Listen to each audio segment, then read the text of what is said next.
my name is Tracey Kirby, and I found out I was having triplets at 13 weeks. All was going quite nicely.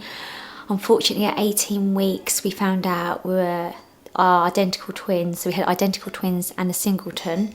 Our identical twins had twin-to-twin transfusion syndrome. At that point, we couldn't have any laser treatment because of where the placenta was in front of the boys, so we couldn't have any laser treatment then. So he did say maybe the best option is to selectively reduce the pregnancy. But at that point, we just couldn't do it. We thought they're both moving around really nicely, they look happy, let's just see what happens. So each week went by and the twin-to-twin was stabilised, not any better, but stabilised. We then got to 23 weeks and they said, look, the twin-to-twin is quite bad now. There's no fluid round one of the identical twins, and the other twins' blood flow is really struggling.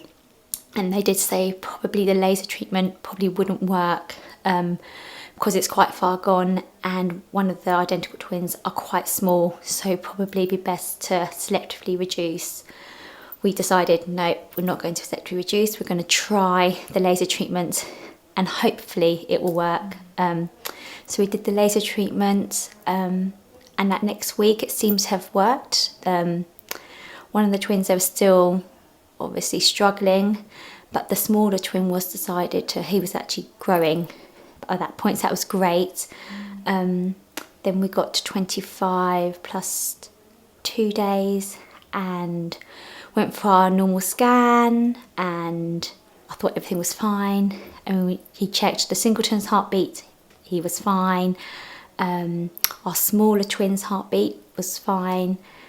And then twin two's heartbeat, he kept clicking. We thought, oh, like he's obviously just trying to find the heartbeat.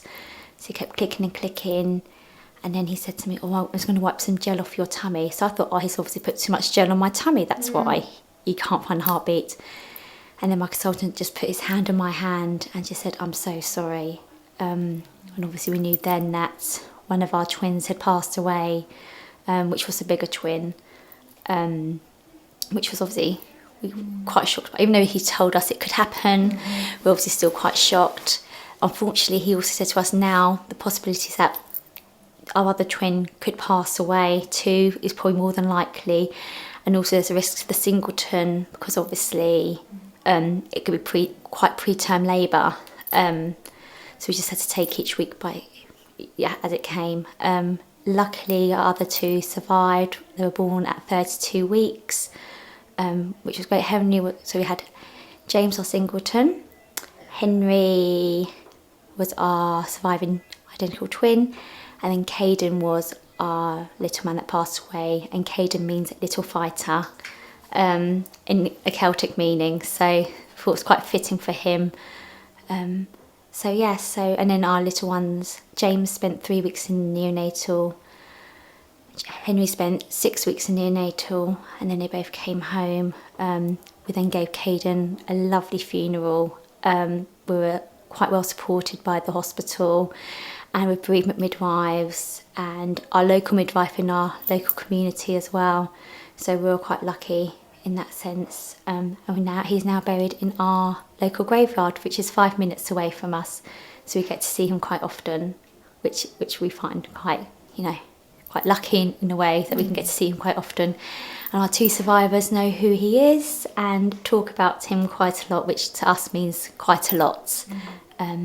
So yes, that's our story on our loss.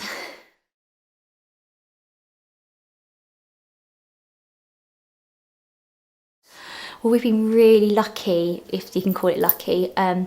Basically, the week after we found out that Cayden had passed away, our consultant introduced us to the hospital bereavement psychotherapist. So we got to meet her the week after. We then saw her every week until Cayden was born, as well as the other two. So that would have been for 7 weeks.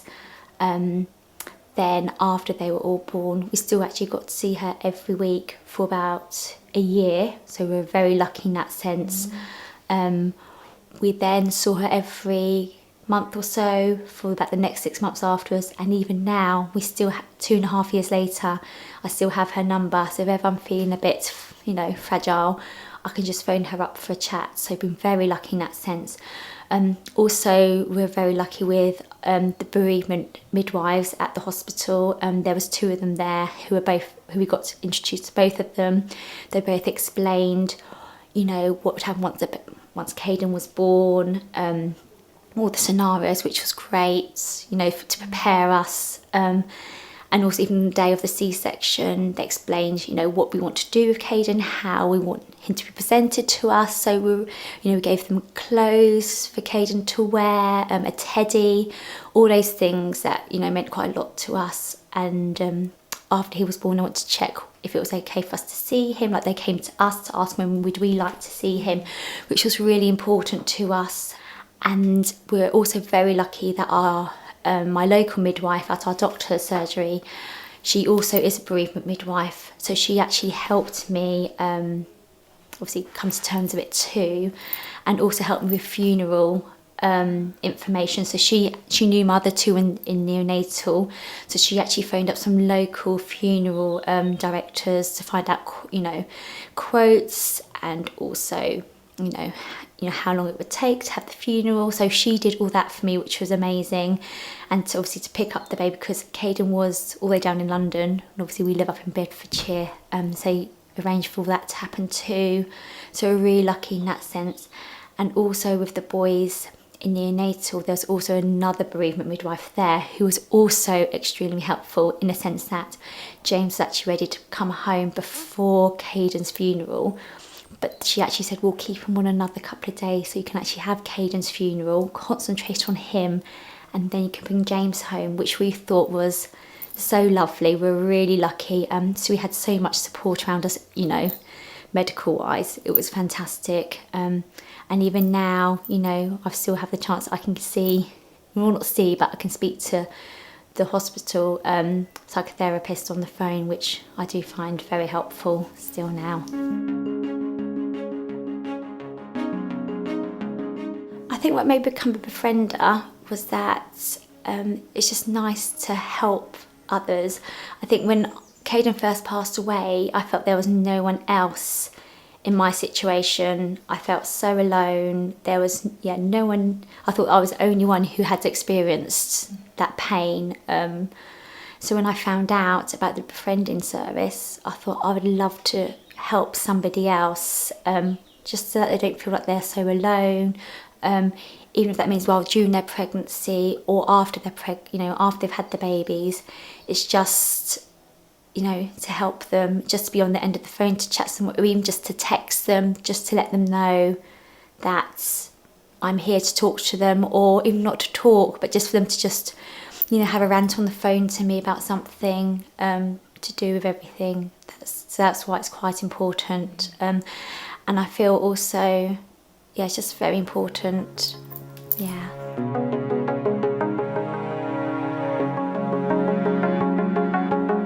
I think with the professional, obviously, they're just there to listen, and obviously you're talking to them and they're kind of giving you like psychological feedback, as in, oh, this is why you're feeling this is why you're feeling that. Whereas with obviously just talking to another parent, they really know how you feel. They, you can say, oh yes, that is quite normal because that's how I felt. And you don't feel so alone because you know that parent has also gone through what you have gone through, rather than it just being a professional telling you, oh yes, this is what you should be feeling or not feeling.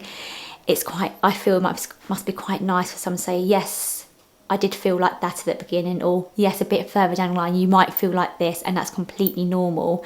It's just quite nice to know that you really are not alone, that whatever you're feeling is completely normal, basically.